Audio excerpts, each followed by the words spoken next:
ಮೇ 5ನೇ ತಾರೀಕು ಅಂಗಾರಕ ಚತುರ್ಥಿ ಇದೆ. ವರ್ಷಕ್ಕೆ ಒಂದೇ ಬಾರಿ ಮಂಗಳವಾರದೊತ್ತು ಸಂಕಷ್ಟರ ಚತುರ್ಥಿ ಬರತಕ್ಕಂಥದ್ದು. ತುಂಬ ಜನಕ್ಕೆ ಸಂಕಷ್ಟರ ಚತುರ್ಥಿ ಹೇಗೆ ಆಚರಣೆ ಮಾಡಬೇಕು ಅನ್ನೋದೇ ಗೊತ್ತಿರೋದಿಲ್ಲ. ಯಾರೋ 4 ಜನ ಸ್ನೇಹಿತರು ಮಾಡ್ತಿರ್ತಾರೆ, ಮನೆಯವರು ಮಾಡ್ತಿರ್ತಾರೆ, ಅಥವಾ ಇನ್ಯಾರೋ ಹೇಳಿರ್ತಾರೆ ಗಣಪತಿ ವ್ರತ ಮಾಡಿದ್ರೆ ನಿನಗೆಲ್ಲ ಈಡೇರ್ಬಿಡುತ್ತೆ, ಉಪವಾಸ ಇದ್ಬಿಡು, ಎಲ್ಲ ನಿನಗೆ ಅದೃಷ್ಟ ಬಂದ್ಬಿಡುತ್ತೆ ಅಂತ. ಆದರೆ ಯಾವ ರೀತಿ ಫಾಲೋ ಮಾಡಬೇಕು, ಬೆಳಗ್ಗೆಯಿಂದ ರಾತ್ರಿವರೆಗೂ ಯಾವ ರೀತಿ ಇರಬೇಕು ಅಂತ ಯಾರೂ ಕೂಡ ತಿಳಿಸ್ಕೊಡೋದೇ ಇಲ್ಲ. ಈ ರೀಲ್ಸ್ನ ಯಾರು ಮೊದಲನೇ ಬಾರಿ ಗಣಪತಿ ವ್ರತವನ್ನ ಮಾಡಬೇಕು ಅಂತ ಅನ್ಕೊಂಡಿದ್ರೆ ಸಂಕಷ್ಟದಂದು, ಅಥವಾ ಯಾರು ಸಂಕಷ್ಟದ ಚತುರ್ಥಿನ ಪ್ರತಿ ಮಾಸದಲ್ಲೂ ಫಾಲೋ ಮಾಡ್ತಿರ್ತೀರೋ ಅವರಿಗೆ ಶೇರ್ ಮಾಡಿ, ಖಂಡಿತವಾಗಿಯೂ ಹೆಲ್ಪ್ ಆಗುತ್ತೆ. ಆ ದಿನ ಬೆಳಗ್ಗೆ ಯಾವುದೇ ಕಾರಣಕ್ಕೂ ಹಾಲನ್ನಾಗಿರ್ಬೋದು ಅಥವಾ ಕಾಫಿ ಟೀಗಳನ್ನ ಕುಡಿ ಅಭ್ಯಾಸಗಳಿದ್ರೆ ಕುಡಿಬೇಡಿ. ತಲೆಗೆ ಸ್ನಾನ ಮಾಡಿಕೊಂಡು ಹತ್ತದಲ್ಲಿರತಕ್ಕಂಥ ದೇವಸ್ಥಾನ ಅಥವಾ ಮನೆಯಲ್ಲೇ ಗಣಪತಿಗೆ ಒಂದು ನಮನವನ್ನು ಅರ್ಪಿಸಿ ಹಾಗೂ ಸಂಕಲ್ಪವನ್ನು ಮಾಡಿಕೊಡಿ.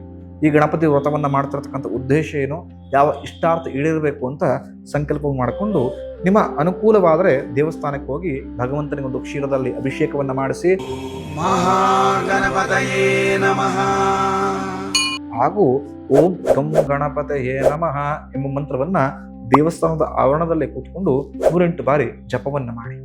ಸಾಧ್ಯವಾದಷ್ಟು ಆರೋಗ್ಯದ ಸಮಸ್ಯೆ ಏನಿಲ್ಲ ಅಂತ ಹೇಳಿದ್ರೆ ಬೆಳಗ್ಗೆಯಿಂದ ರಾತ್ರಿಯೂ ಕೂಡ ಉಪವಾಸ ಇರತಕ್ಕಂಥದ್ದು. ತುಂಬಾ ಜನ ಉಪವಾಸಕ್ಕಿರ್ತೇನೆ, ಆದರೆ ನಾನು ಊಟ ತಿಂಡಿ ಅಥವಾ ಫ್ರೂಟ್ಸ್ಗಳನ್ನ ಕೆಲವು ತೆಗೆದುಕೊಳ್ಬೋದಾ ಅಂತ ಹೇಳಿದ್ರೆ, ಯಾರಿಗೆ ಸಂಪೂರ್ಣ ನಿಟ್ಟುಪವಾಸ ಮಾಡಕ್ ಸಾಧ್ಯವಾಗಿಲ್ಲ ಅಂತ ಹೇಳಿದವರು ಹಣ್ಣುಗಳನ್ನು ತೆಗೆದುಕೊಳ್ಬಹುದು. ಆದರೆ ಯಾವುದೇ ಕಾರಣಕ್ಕೂ ಬಾಳೆಹಣ್ಣನ್ನ ಹಾಗೂ ಪಪಾಯವನ್ನ ಸೇವಿಸಬೇಡಿ. ಆ ದಿನ ನೀವೇನಾದ್ರು ಫಲಾಹಾರ ಸೇವನೆ ಮಾಡ್ತೀವಿ ಅಂದ್ರೆ ಈರುಳ್ಳಿ ಮತ್ತೆ ಬೆಳ್ಳುಳ್ಳಿ ಶಾಕಾಹಾರಿ ಪದಾರ್ಥಗಳನ್ನ ತ್ಯಜಿಸಿ ಆಹಾರವನ್ನ ಸೇವನೆ ಮಾಡತಕ್ಕಂಥದ್ದು.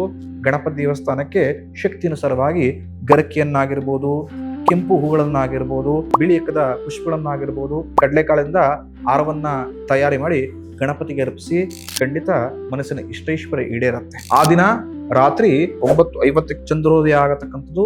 ತದನಂತರವೇ ಗಣಪತಿಯ ಪ್ರಸಾದವನ್ನಾಗಿರ್ಬೋದು, ಫಲಹಾರ ಆಗಿರ್ಬೋದು, ಹಣ್ಣುಗಳನ್ನ ಸೇವನೆ ಮಾಡತಕ್ಕಂಥದ್ದು.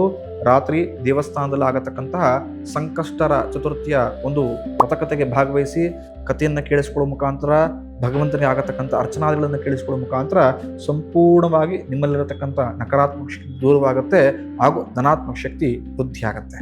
ರೀಲ್ಸ್ನ ನಿಮ್ಮ ಆತ್ಮೀಯರಿಗೆ ಶೇರ್ ಮಾಡ್ಕೊಳ್ಳಿ. ಖಂಡಿತ ಗಣಪತಿ ಅನುಗ್ರಹ ನಿಮ್ಮ ಮೇಲಿರಲಿ ಹಾಗೂ ನಿಮ್ಮ ಸ್ನೇಹಿತರ ಮೇಲಿರಲಿ. ಈ ಥರ ಪ್ರತಿನಿತ್ಯವೂ ಕೂಡ ಉಪಯುಕ್ತ ಮಾಹಿತಿಗಳನ್ನು ಪಡೆದುಕೊಳ್ಳೋದಕ್ಕೆ ಭವಿಷ್ಯ ದರ್ಶನ ನಮ್ಮೆಲ್ಲ ಸೋಷಿಯಲ್ ಮೀಡಿಯಾ ಪೇಜ್ಗಳನ್ನು ಫಾಲೋ ಮಾಡಿ ನಮ್ಮನ್ನು ಪ್ರೋತ್ಸಾಹಿಸಿ. ಧನ್ಯವಾದಗಳು.